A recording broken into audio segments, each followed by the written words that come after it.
आज जागतिक महिला दिन आहे.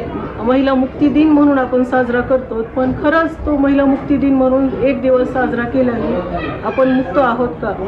आम्हाला बंधन नको, याचा अर्थ असा नाही की आम्हाला मुक्त स्वैराचार पाहिजे. स्वैराचार हा पशूंचा असतो आणि आम्ही माणसं आहोत. तर आपल्या शासनाने आम्हाला 50% आरक्षण दिलेलं आहे.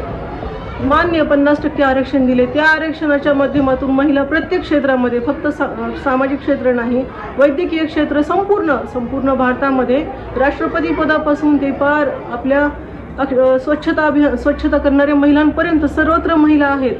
पण ज्यावेळी राजकारणामध्ये 50% आरक्षण दिलं म्हणून 50% महिलांना उभं केलं, त्या महिला म्हणून माझ्या सहचरिणी आहेत माझ्यासोबत निवडून आलेल्या, त्या सर्व निवडून आल्या म्हणून त्या प्रत्यक्ष सभागृहामध्ये बोलतात का? ते फक्त आम्ही सिंबल म्हणून झालो, ह्याचा कोणी विचार केलाय का? नाही. महिला संघटनांच्या ज्या अध्यक्षा आहेत त्या फक्त अध्यक्ष होऊन इकडे तिकडे फिरून सत्कार करण्यापुरत्या ते समोर येतात आणि खास करून जेव्हा त्यांच्याबद्दल कुणी काही बोलतं त्यावेळेस मात्र असं तसं हे केलं जातं. प्रत्यक्ष जेव्हा एखाद्या स्त्रीवर अत्याचार होतो किंवा एखाद्या मुलीवर अत्याचार होतो, इमर्जन्सीला महिला केंद्रामध्ये जर फोन केला तर फोन उचलत नाहीत, उचलला तर दुर्लक्ष करतात. मग त्या खरंच महिला त्या वेळेला धावून येतात का? कशासाठी मग तुम्ही स्वतःला महिला संघटनेच्या अध्यक्ष म्हणून घेतात? आधी काम करा. काम ही प्रत्येकाची ओळख असते. जसं फूल उमलल्यानंतर सुगंध आला की आपल्याला कळतं फूल उमललं, दिवस उगवला की सूर्य उगवला की कळतं आपल्याला की दिवस झालं, रात्र संपली म्हणून. तसं तुमच्या कामाने महिलांनी ओळख करून द्यावी. तुम्हाला आरक्षण देण्याची गरज का पडली? कारण की तुम्हाला आज आरक्षण देऊन सुद्धा तुम्ही कुबड्या घेऊन चालतात, मदत घेत नाही, वापर करत नाही कोणत्याच गोष्टीचा. आरक्षण द्या. मग आरक्षण देऊन उपयोग काय? आज महिला इतक्या प्रमाणात निवडून आलेल्या आहेत, त्या प्रत्यक्ष मीटिंगमध्ये नगरपालिकेमध्ये कोणीही काहीही बोलत नाही. महिला निवडून आलेल्या आहेत म्हणून त्या फक्त सिंबल, जसं शेतामध्ये धान्य राखण्यासाठी बुजगावणं उभं केलं जातं का तर बुजगावणं हे माणूस दिसावं म्हणून, अगदी तसंच नगरपालिकेमध्ये महिलांची जागा होती म्हणून महिलेला उभं केलं आणि तशाच ते येऊन बसतात. राग येईल माझ्या माता बहिणींना सर्वांना, पण विचारते मी त्या सर्वांना की बोलत का नाहीत तुम्ही? कुणीच कुठलाच प्रश्न मांडत नाही म्हणायला. सुरुवात तर आपले जे सामाजिक प्रश्न आहेत त्याची सुरुवात घरापासून, महिलापासूनच होते. आज पाण्याचा प्रश्न गंभीर आहे, सगळीकडेच आहे. त्याची सुरुवात महिलांपासून होते. आपल्याला सर्वात जास्त पाण्याची गरज आपल्याला पडते. बाहेर जाताना रस्ते खराब, कोणताही मुद्दा बोलला जात नाही. पुरुषच ठरवतात, परस्पर मीटिंग घेतात की हे मुद्दे बोलायचे, ते मुद्दे बोलायचे. आम्हाला समजलं नाही समजलं देणं घेणं नाही, फक्त सांगायचं हो, सही करायची आणि निघून जायचं. हे आहे का आरक्षण? ही आहे का समानता? नाही, ही समानता नाही.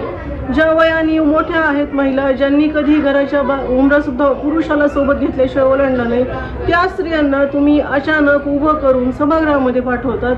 ज्यांनी कधी स्वतःच्या नवऱ्याला सुद्धा वर मान करून बोलण्याची हिंमत केली नाही, त्या महिलांकडून तुम्ही अपेक्षा ठेवतात की नाही सभागृहात बोलावं. त्याआधी मी प्रत्येक निवडणूक आयोगाला सांगते की तुम्ही वृद्ध जरी किंवा वयस्कर जरी महिला असल्या तरी त्यांचं शिक्षण तपासा. त्यांना आधी विचारा तुम्ही सभागृहात प्रश्न मांडू शकतात का? जर मांडू शकणार असलात तर तुम्ही निवडणुकीला उभ्या राहा, नाहीतर उभं राहून उगं यायचं, बसायचं, सही करायची का तर महिलांना आहे. सभागृहात 50% महिला दिसल्या, झालं आमचं पूर्ण. असं नको. आज जग बदलतंय, आपला देश बदलतोय, आपण कुणीकडे जायलो तर आपली काय वाटचाल आहे. आणि असं कोण म्हणतं की महिलांशिवाय एखाद्या देशाची प्रगती होऊ शकते? होऊ शकत नाही. जसं सांगितलं, it is impossible to think about a bird to fly only one wing, असं महात्मा गांधींनी सांगितलं होतं. महात्मा गांधी म्हणतात की एखाद्या पक्षाला जर आकाशात उडायचं असेल तर त्याला एका पंखाने उडता येत नाही, त्याला 2 पंखांची गरज पडते. तसंच जर मग आपल्या देशाचा विकास जर आपल्याला करायचा असेल तर महिलांना सोबत घेऊनच करावं लागेल. असं काही तुम्हाला कंपल्शन नाही की प्रत्येक घरातली महिला बाहेर पडलीच पाहिजे. शिक्षण शिकून गृहिणी हे सुद्धा पद सांभाळण्यासाठी शिक्षणाची गरज पडते.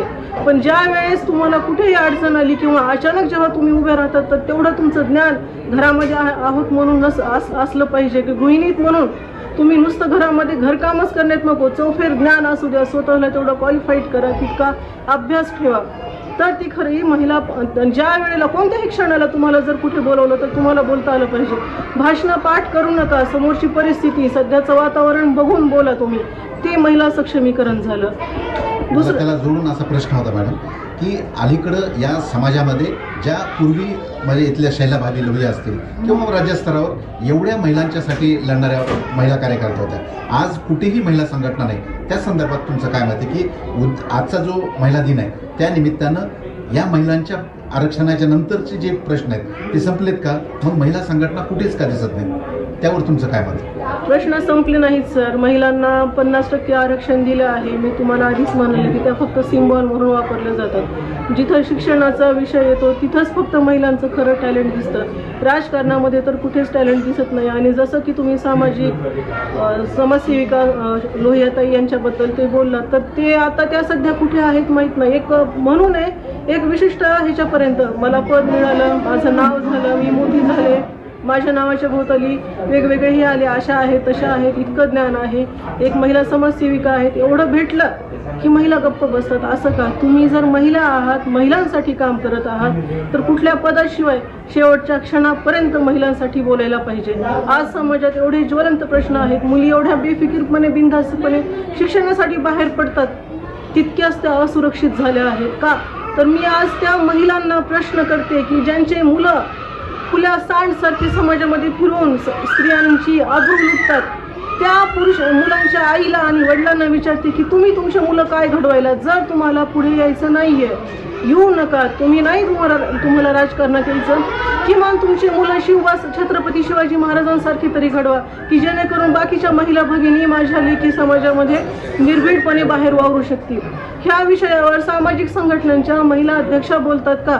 बोलत नाही. त्या फक्त पुष्पगुच्छे, हार, फुलं आणि फोटो काढण्यामध्ये स्वतः मग्न आहेत. आणि जिथे खरंच मुलीला महिलांना गरज असते तिथे त्या येत नाहीत, कारण की तिथे सगळ्यात आधी त्या मुलीवर झाले. माझं काय होईल ही भीती त्यांना वाटते. असं कदाचित मला वाटतं, पण जाताना जेव्हा आपल्याला फोन येतो की मदतीची गरज आहे म्हणून, तर लवकर महिलांनी सोबत दुसरे पोलिसांना कॉल करून सोबत घेऊन जावं. का? तर तुम्हाला जे ते पद आहे सोबत घेऊन प्रतिष्ठा म्हणून सन्माना, नुसतं मोठेपणानं फिरण्यासाठी नाही, तर त्या पदाला, तुमच्या त्या शब्दाला किंमत आहे, पोलिसांकडे किंमत आहे. आज फेसबुक, इंस्टाग्राम, यूट्यूब, मोबाईलच्या थ्रू जर पोलिसांनी नाही तुमची कंप्लेंट ऐकून घेतली, नाही लवकर निघाली, तर सगळं तुम्ही रेकॉर्ड करून समाजापुढे दाखवू शकतात की असा महिलेवर अत्याचार झाला आहे, तिथं मी चला म्हणाले, माझ्यासोबत आले नाहीत, हा पुरावा आहे म्हणून. पहिल्यासारखं हे राहिलं नाही. पण तसं नाही. एका स्त्रीची वैरी असते असं म्हणतात. ही प्रथा, हे विचार कोणी केले? ही सुरुवात घरापासून होते. कारण की नवीन सून जेव्हा घरामध्ये येते तेव्हा बऱ्याच जणांना वाटतं की आता कालची आई आजची सासू बनते, माझी सत्ता जाईल असं वाटते. तसं नाही बाई. नातं बदललं, पिढी बदलली, पुढच्या पिढीला गरज आहे. आणि ईर्ष्या असं सांगतात की षड्रूपू सर्वांमध्ये सारखे आहेत, फक्त थोडासा लिंगभेद आहे आमच्यामध्ये आणि पुरुषांमध्ये. बाकी महिला आणि पुरुष हे शास्त्र सांगतंय, मी माझ्या मनाने म्हणत नाही. तुम्ही सर्व वाचा. तुम्ही फक्त महिलांवरती अत्याचार केले, असं केलं तसं केलं म्हणून तुम्ही बोलतात. 4 वेद, 6 शास्त्र, 18 पुराण ह्या सर्वात सांगितलेले की जसे पुरुषांमध्ये षड्रिपू, वैर, राग, द्वेष, काम, क्रोध असतो, तसं महिलांमध्ये सुद्धा असतो.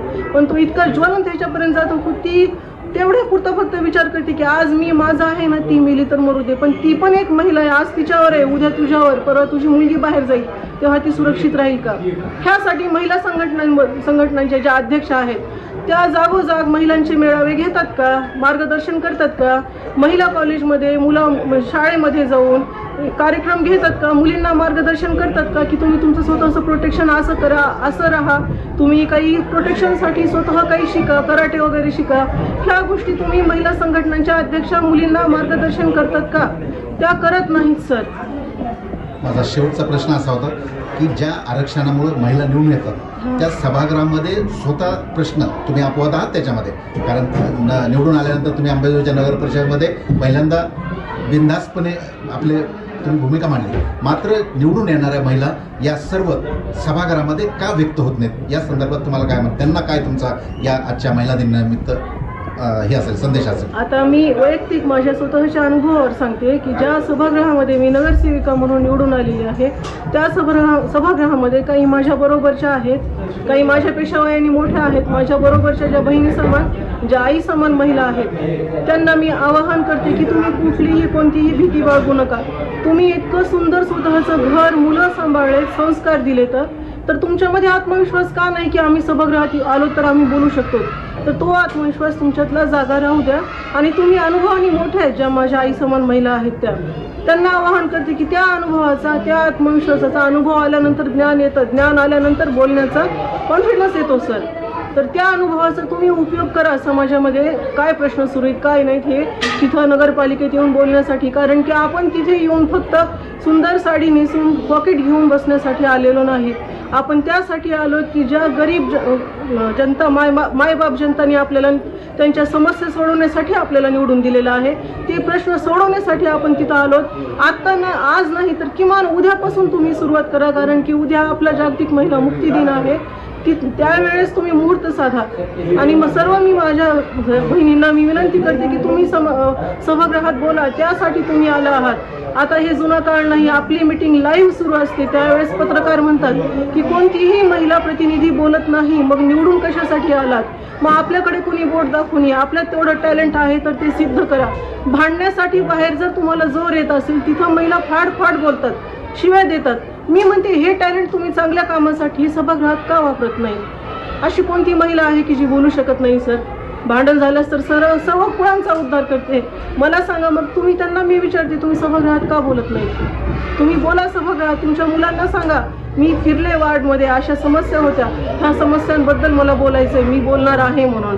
मुलगा असेल, पती असेल किंवा भाऊ असेल, कुणीही असू द्या, त्या सर्वांना सांगा. आणि त्या सर्वांना मी आवाहन करते कारण की तुम्ही ह्या समाजाचं नुसत्या हे नाही आहेत, नगरसेविका नाही तर समाजाचं प्रतिनिधित्व करायला. म्हणून तुमचं बोलणं खूप गरजेचं आहे. तुम्ही सर्वजण बोला, अध्यक्षांना घेराव घाला. CEO सुद्धा आमच्या महिला मॅडमच आहेत सर. त्या इतकं हळू आवाजात बोलतात, खोटं बोलत नाही. तुम्ही मीटिंगमध्ये पहा, ते शेजारी फक्त अध्यक्ष सरांना ऐकू जात असेल, आम्हाला तर काहीच ऐकू जात नाही. माईकचा त्या उपयोग करत नाहीत आणि बोलतात तर असं जणू काही घरी आपण चहा पाणी पीत गप्पा मारत बसलो. कोणत्याही प्रश्नाचे खणखणीत आवाजात त्या उत्तरं देत नाहीत, फक्त येऊन बसतात. मग तुम्ही शिकलात कशासाठी. तुम्ही त्या पदावर बसलात कशासाठी. आमच्या प्रश्नाचे उत्तरं तुम्ही देत नाही तर तुम्ही CEO म्हणून काय म्हणून ती खुर्ची तो वापरतात. आणि इतका हळू आवाजात का बोलतात. नाजूकपणा कशासाठी. स्त्री ही शक्ती आहे, ती ऊर्जा आहे. आणि शक्ती ही ऊर्जा कधी नाजूक नसते सर, ती मजबूत असते. तसा खणखणीतपणा, तसं बोलणं त्या मॅडमचं नाही. ज्या वेळेस नगरपालिकेचा अर्थसंकल्प सादर केला त्यावेळी वेगवेगळे कर, हे ह्यासाठी तो त्यासाठी. माननीय मोदी सरांनी सांगितलं की माझे नवीन नगरसेवक आहेत त्यांना हे कर समजत नाहीत किंवा हे ते तुम्ही समजावून सांगा महोदय. 4 ते 5 वेळेस सरांनी सांगितलं, आमचे गटनेते आहेत ते. पण अध्यक्ष महोदयांनी काहीही बोलणं ऐकून घेतलं नाही, लक्षसुद्धा दिलं नाही. आणि आम्हाला प्रश्न पडायचे, फक्त सांगितलं जायचं हा कर शासनाकडून असा वसूल केला जातो, पण हा कर जनतेसाठी कुठे आणि काय वापरल्यानंतर लावला जातो हे एक्सप्लेनेशन आम्हाला केलं नाही. आणि असं एक्सप्लेनेशन ना CEO मॅडमनी केलं. त्यांच्याही लक्षात आलं नाही की ह्या सर्व महिला गृहिणी होत्या आणि त्या आज इथे पदावर आल्या, तर ह्या सर्व नवीन आहेत. तर त्यांना आपण समजावून सांगणं हे आपलं काम आहे. पण त्या फक्त शांत बसतात, काहीच बोलत नाही. उलट आमचे सर एक पुरुष असून सुद्धा परत सांगत होते की माझे सगळे नगरसेवक नवीन आहेत, त्यांना अनुभव नाही, की अध्यक्ष महोदय हे सगळं समजावून सांगा आणि मग सादर करा तुम्ही. पण आमच्या सर्व बोलण्यांकडे दुर्लक्ष केलं आणि आम्ही फक्त बसून राहिलो. जेवढा आम्ही आबोल होऊन बसतो, जेवढी आमची चूक आहे तेवढी CEO मॅडमची पण चूक आहे आणि अध्यक्ष महोदयांची पण चूक आहे की ते थोडंही स्पष्टीकरण देऊन काहीही बोलत नाही.